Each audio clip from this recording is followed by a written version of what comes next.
Na terça-feira passada, circulou nas redes sociais um vídeo da Assembleia Geral das Nações Unidas e não foi o discurso de Jair Bolsonaro. Em 2003, o então ministro da Cultura do governo Lula, Gilberto Gil, realizou um concerto na ONU para celebrar o Dia Internacional da Paz e foi acompanhado, inclusive, pelo ex-secretário-geral da ONU e Nobel da Paz, Kofi Annan. Vamos ver esse vídeo. É um clima bem diferente. Nessa época, o Ministério da Cultura, sob a gestão de Gilberto Gil, propôs o uso de tecnologias e softwares livres e iniciava o programa dos Pontos de Cultura, que tiveram um impacto de extrema relevância para as artes no Brasil. Essa conclusão, inclusive, está na tese de doutorado apresentada na Escola de Comunicações e Artes da USP pela Ana Carolina Silva Biscalquim, que nos acompanhou hoje aqui no estúdio para uma conversa sobre tecnologia e cultura. E a gente está também com Wilkin Sanches, doutor em antropologia e diretor do Coletivo Digital. Sejam muito bem-vindos, pessoal. Obrigada. Então, obrigada pela presença. Ana, na tese você aponta, inclusive, que as medidas propostas por Gil eram revolucionárias. É isso mesmo? É isso mesmo. Se você levar em consideração que hoje nós não conseguimos viver sem tecnologia, a gente vê essa conexão afetando a nossa vida de uma maneira tão direta, se pensar lá em 2003... isso ainda não era uma prática. Sim. Isso era uma potência. Era possível pensar numa sociedade interconectada, mas isso ainda não estava realizado, era um plano de construção. E o Gil enxerga, muito cedo, o potencial de tudo isso e diz, vamos configurar a cultura em rede. E essa configuração em rede dos pontos de cultura, ela é disruptiva nesse momento, ela é interessantíssima, e ele percebe também a necessidade de introduzir a tecnologia dentro da produção cultural. Então, de possibilitar as pessoas que já faziam tecnologia, faziam cultura e já trabalhavam com cultura em seus locais, a terem acesso às tecnologias para que eles pudessem se conectar a essa rede. Então, foi uma jogada de visão de futuro que o Gil teve, que influenciou todo o nosso fazer cultural a partir daquela década.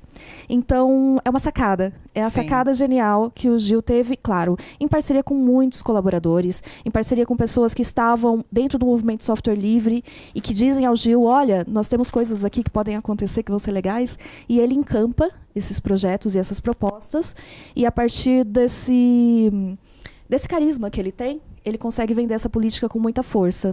Então, o governo Gil ele é um motor de mudanças dentro do processo cultural e contribui para a construção da rede dos pontos de cultura que hoje a gente chama de cultura viva e que, de certa forma, ficam como legado depois que ele sai dessa gestão.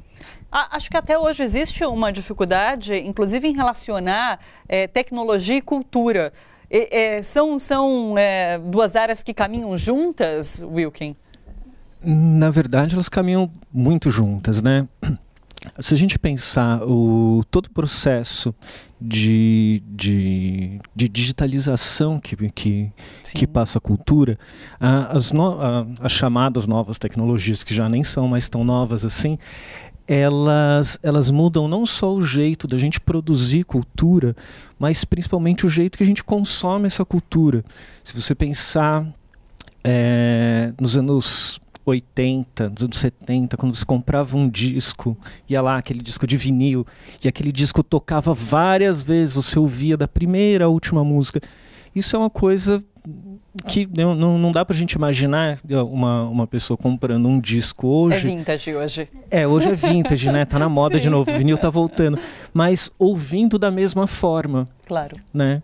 Hoje você tem uma lista de músicas, você ouve as músicas aleatórias, ou do mesmo artista, ou de vários artistas, você cria playlists, você tá ouvindo a música, não necessariamente uma música que você comprou a mídia, mas ela pode estar numa plataforma de streaming, né? Isso, se a gente pensar na forma de consumo, que a gente consome essa cultura, mas a forma como a gente produz a cultura também mudou muito, né? Se você pensar a forma como era produzida a música, por exemplo, também nas décadas de 70 e 80, assim, para a forma como a gente produz a música hoje, é muito diferente, né? Então, a tecnologia, Está intimamente ligada. Está intimamente ligado com a forma que a gente produz e a gente consome os bens culturais. Sim. Agora, Ana, você fala sobre a organização da cultura em rede. É só uma metáfora ou, de fato, existiu uma ligação, uma conexão entre os diferentes pontos de cultura, organizações culturais? Bom, é uma questão filosófica, mas é também uma questão prática. Os pontos de cultura, quando são interconectados e colocados para conversar, eles passam a configurar essa rede de uma maneira prática. Então, houve as conferências de cultura, do Cultura Viva, que fizeram muito parte disso. A integração via online dentro dos fóruns de discussão do Ministério da Cultura, que poderiam acontecer por temáticas. Então, se você tem pontos de cultura indígenas que podem se intercomunicar entre si, trocar ideias sobre suas dificuldades ou sobre suas soluções encontradas, e você fomenta com isso a troca de conhecimento. Isso tudo vem muito da filosofia hacker, que é adotada a partir do movimento software livre, dentro do Ministério da Cultura, que é uma coisa muito forte, que foi também alvo do meu estudo. Essa ideia de que compartilhando e em comunidade nós construímos coisas mais fortes, mais rapidamente. Sim. E nos adaptamos também mais rapidamente. Então, montar uma comunidade forte de cultura passava como o Ministério da Cultura como um ponto forte, talvez de referência nessa rede, mas passava a dizer, olha, vocês também estão em rede e também podem ser um ponto forte em suas regiões, em seus locais, em suas cidades, comunidades.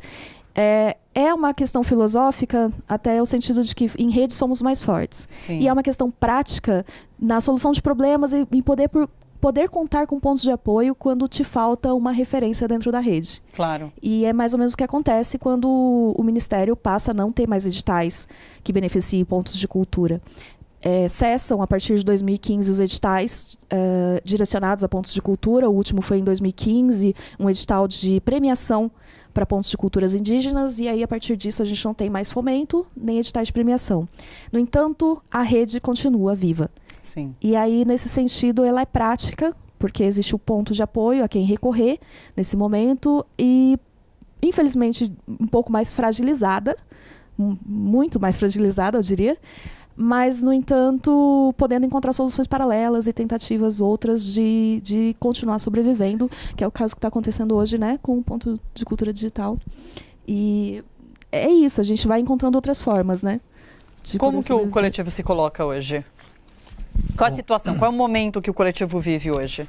O coletivo, ele foi um dos pontões de cultura na época do Ministério Gil. Qual a diferença do pontão para o ponto? Então, quando se criam os pontos, isso em 2005, acho que 2004, né? 2004 tem a primeira chamada.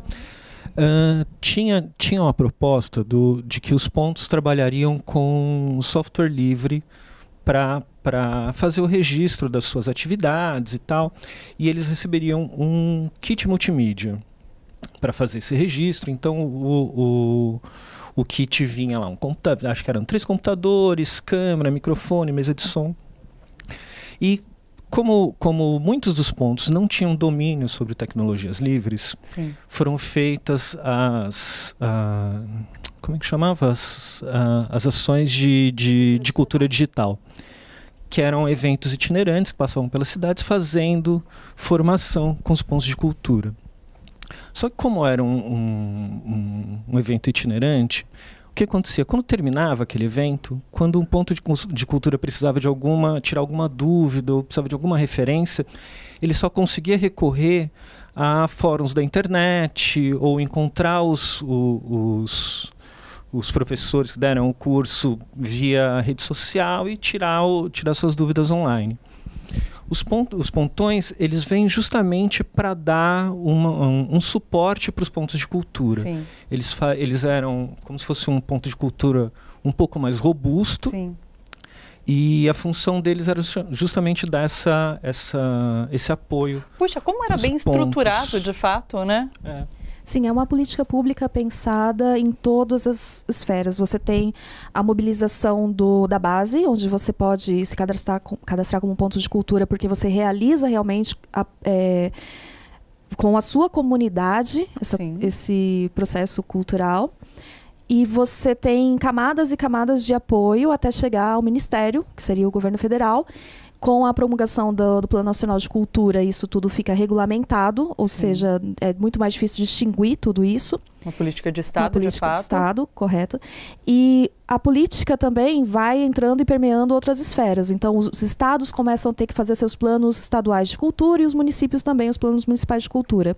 Com isso, mesmo que você desmonte, né, ela de cima para baixo, vamos dizer, a ausência do governo federal não significa a ausência dos estados, a ausência dos municípios nesses fomentos.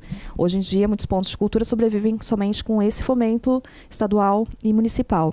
No entanto, você tem também a rede que, mesmo sem esses atores, pode sobreviver e pode se articular de outras formas para conseguir os financiamentos e cumprir suas necessidades. É nesse sentido de legado que o coletivo digital se encaixa. Exatamente. Isso. O coletivo ele já tinha uma ação antes dos pontos de cultura, que a gente trabalhava basicamente com projetos com foco em inclusão digital. A partir do trabalho que a gente desenvolve com os pontos, a gente para de trabalhar na perspectiva de inclusão digital, porque é um termo que a gente, inclusive, acha que já não retrata o momento.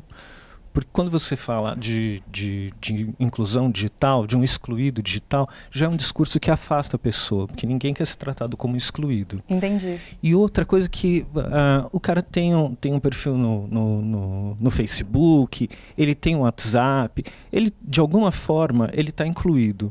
Talvez não da maneira que a gente acha ideal, mas ele, de certa forma, ele está incluído. Então a gente passa a trabalhar também, a partir daí, com o conceito de cultura digital.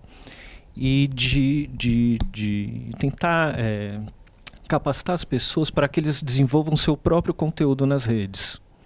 Então, o coletivo digital começa a trabalhar nessa perspectiva de cultura digital. Hoje a gente continua ainda trabalhando basicamente com muita coisa que a gente começou ali nos pontos de cultura, né, os cursos de formação para arte e tecnologia, mas hoje já não com apoio do governo federal, né? O coletivo ele faz algumas prestações de serviços, né, na área de tecnologia, que acaba bancando as nossas ações culturais. Sim. Agora você falou sobre esse termo da inclusão, e quando a gente fala em acesso, a gente fala também em democracia digital. Existe hoje essa democracia digital? A gente está longe de alcançar isso. Sim, nós estamos bem longe. Existe um debate também sobre a democratização da cultura a partir do paradigma do acesso, que é esse onde você possibilita a pessoa ir até a apresentação. Então, eu vou acessar o cinema, acessar o teatro ou acessar uma determinada experiência cultural. E esse ponto de vista ele muda um pouco durante a Era Gil.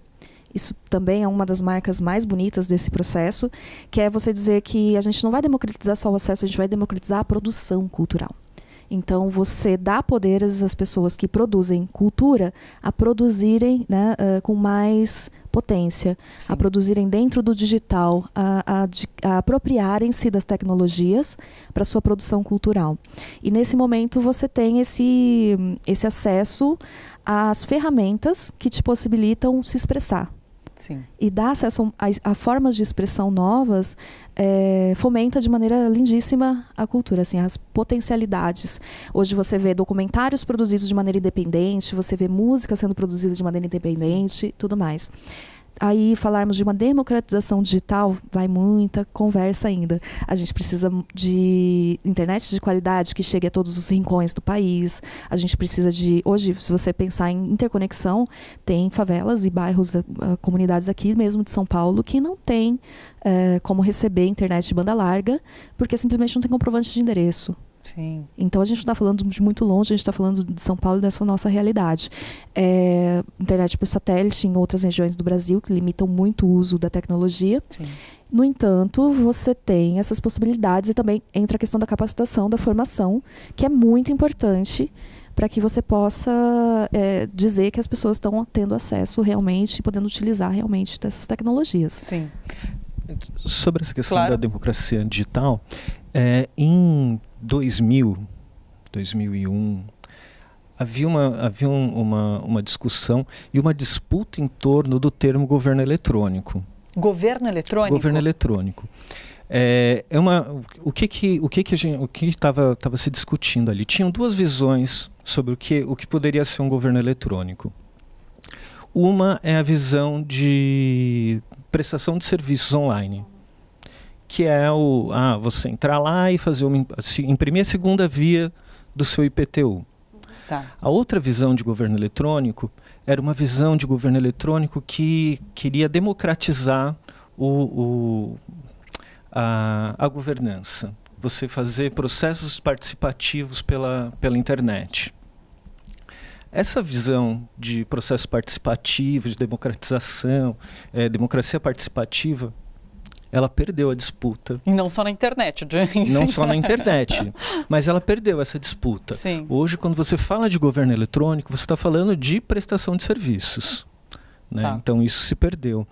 E em 2001, 2002, quando a gente estava discutindo, fazendo esses debates, a galera fazia altas discussões de, nossa, em 2019 estaremos com vários processos automatizados para tomada de decisão, consulta popular. Isso não se realizou. A gente esse negócio foi... E muito por vontade política. Sim, porque mesmo você tendo as ferramentas para tomar várias decisões online, tem uma outra coisa que não passa pela tecnologia, ela é essencialmente política. É a decisão de quem decide sobre o que vai se decidir. Claro, claro. Né? Além de quem vai botar em prática tudo isso, na verdade? Sim, e dos vários assuntos que podem ser tomados por consulta pública, quem é que vai decidir, este assunto, coloque para ser consultado? Sim. Então, a gente perdeu um pouco essa discussão, ela acabou. Assim, em meados de 2004, o termo de governo eletrônico que se consolidou Sim. foi de prestação de serviço. Acho que o que chega mais perto é a discussão do marco civil regulatório. Olha só, você que curte a TVT e quer contribuir com a gente para que a nossa programação chegue cada vez mais longe, se inscreva no nosso canal do YouTube /Rede TVT e torne-se membro. Ou então faça sua contribuição em nosso Catarse. É só acessar catarse.me/TVT. A gente agradece.